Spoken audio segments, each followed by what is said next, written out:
After two interim leaders, Hassan Sheikh Mohamud was elected president just last September. He joins us now live from London. Thanks very much for being with us. You've been in office for a few months now. As you tour Europe to try and shore up some international help to rebuild Somalia, what would you say are your top priorities?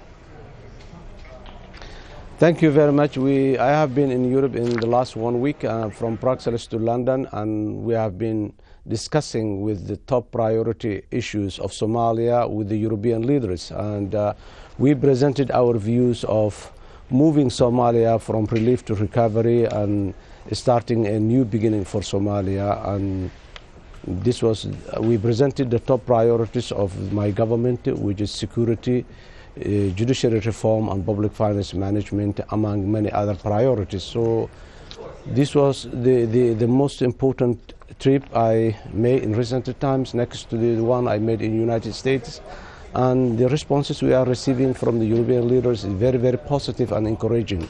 And so no doubt, and from what you say, Mr. President, the most pressing issue is how to restore security across Somalia. We said that Al-Shabaab has withdrawn, but there are still the occasional suicide bombing, of which you are mainly the target and have been in the last few days. But beyond that, your government doesn't control very important, very large chunks of the territory. In central Somalia, in southern Somalia, you do not control, for example, Kismayo or Puntland or Somaliland. How effective can your government be with such limited control over your own territory? In the last 22 years, this is the only time that the Somali government is trying to go and control parts of Somalia. Somali governments in the past, particularly the transitional governments, mainly remained in Mogadishu. This is a time we are moving outside Mogadishu. Many areas have been taken over from Shabaab, and more are in the process. We are now consolidating those areas that has been recovered from Shabaab, but soon our plans are soon there will not be a front that Shabaab controls. But the other issue that you said, the roadside pumps, suicide pumps, this will continue for some time. It's not something that will end soon. But Shabaab is militarily defeated. Their control and command is disrupted.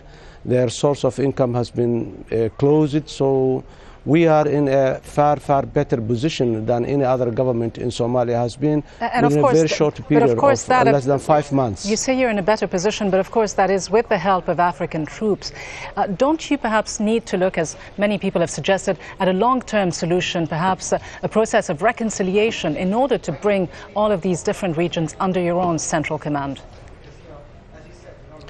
Yes, you're right. This has been done with the help of the African forces in Somalia, but these African forces in Somalia has been there in Somalia for almost 8 years now, so they are not coming now. This is the time they got a local effective partner government that represents that vision.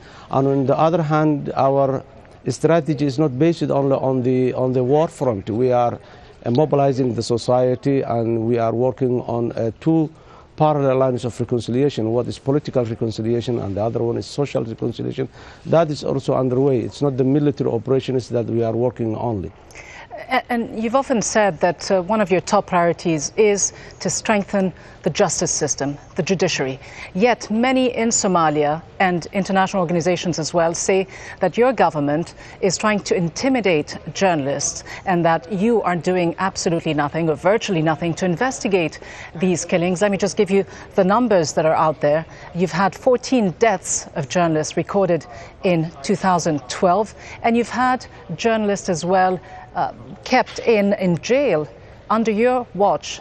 One still is in jail today for reporting on sexual crimes against women. Another one was in jail for a few weeks. How do you explain this?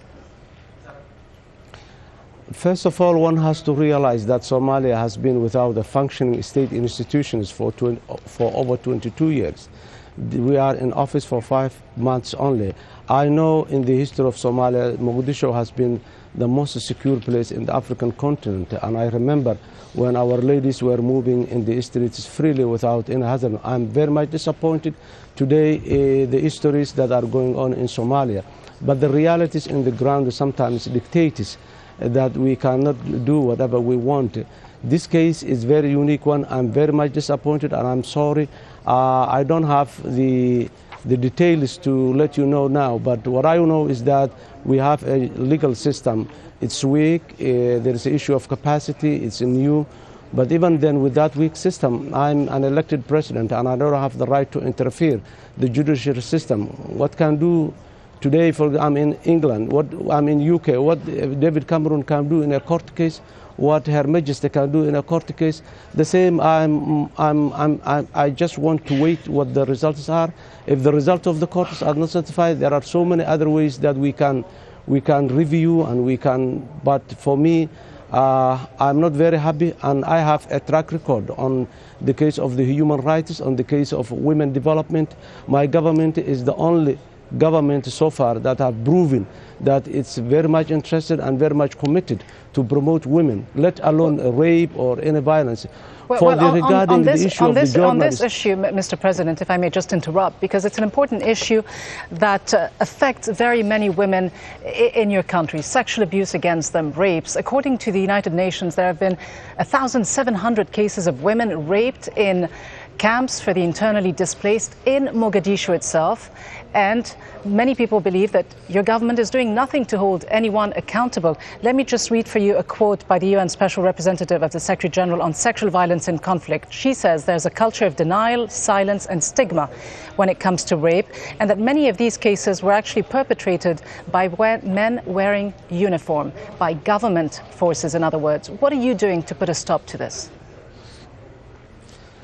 We have established a task force, a special security forces that are specifically there to investigate, to go after the rape cases. We have established a ministerial task force for the assassinations of the journalists that has taken place last year. You said 14, but the reality on the ground tells me that it's 18 cases. But we are doing our best to address all these issues. You can understand where we are, and we are very much committed on this. Regarding the issue of the rape, this is very unique. We established very special forces to go and investigate after the rape, and my government was started to do all these activities at the earliest days that we come into the office. We do not deny that there are cases of sexual rape, cases of assassinations, impunity.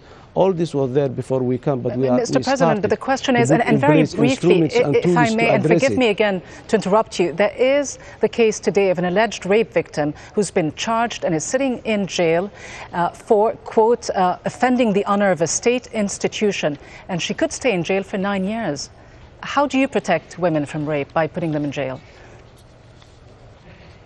I'm not putting women in jail, and I'm not happy women to be in jail. I'm very known, and Somalia and the rest of the world knows my position in women. But as I told you earlier, I cannot interfere cases that are going in the court.